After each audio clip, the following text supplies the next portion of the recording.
Another guy who's athletic, but headlines the hate list. Yes, DK sir. Metcalf against the Chargers. DK Metcalf was completely unsighted against my Colts on the weekend.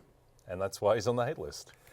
He is on the late hate list. Look, DK Metcalf, for the season, like he's never been a big target earner, but he's averaging under 6 targets a game.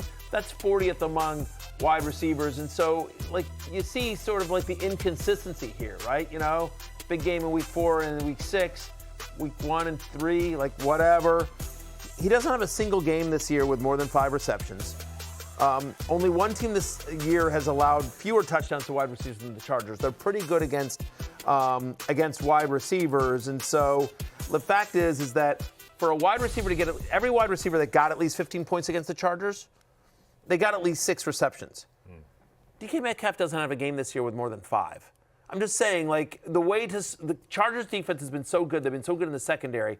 You need volume to get there, and just it hasn't been there for DK Metcalf. They want to run the ball. They like dumping off. They're using all their tight ends. And so I have Metcalf outside my top 25 this week. He's wide receiver 27. Just he needs a touchdown to pay off. He needs the touchdown or the big play, definitely. Yep. And they're not throwing it deep to him. It's weird. Yep. Hate list for me. I hate to include Indianapolis Colts, but for journalistic balance, I have to sometimes. Michael Pittman against the Falcons. What? One, I think that this is going to be more of a Jonathan Taylor game. The Falcons are a run funnel defense. I think the Colts will leap at the opportunity to give JT a lot of work heading into the bye, as you spoke about. Secondly, Michael Pittman is currently dealing with an injury. Didn't practice yesterday, so if he doesn't play, I certainly don't like him this week. It's just another thing to keep in mind. So I just don't think this is going to be a huge Michael Pittman game, even if he does suit up. Lawrence, Brian Thomas Jr., who has been retrospectively a hate list candidate, almost week in, week out, and he gets a very tough matchup against the Texans. Yeah, I don't know. Is this like a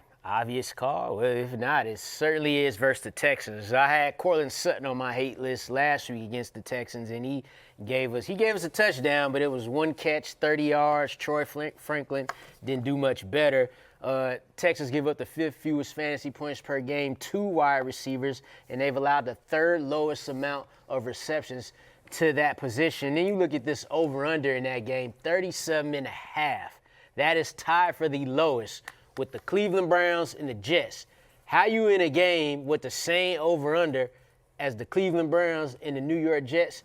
Can't trust receivers in that game. Yep. Points totals too low. Yep, indeed. All right, we're going to hit our first break. Hey, it's Matthew Berry from NBCSports.com and RotorWorld.com, and I want to thank you so much for watching whatever it is you just watched, or if nothing else, being too lazy to click out of the autoplay after this video started, after whatever it is you actually wanted to watch finished. But now that you're here, I'd like to take a moment here to ask you respectfully now, okay? I'm asking you respectfully to subscribe to the NFL on NBC YouTube channel. You'll get the latest RotoWorld fantasy news headlines, all sorts of great shows, including my own Fantasy Football Happy Hour. So go subscribe now. Again, I'm asking respectfully.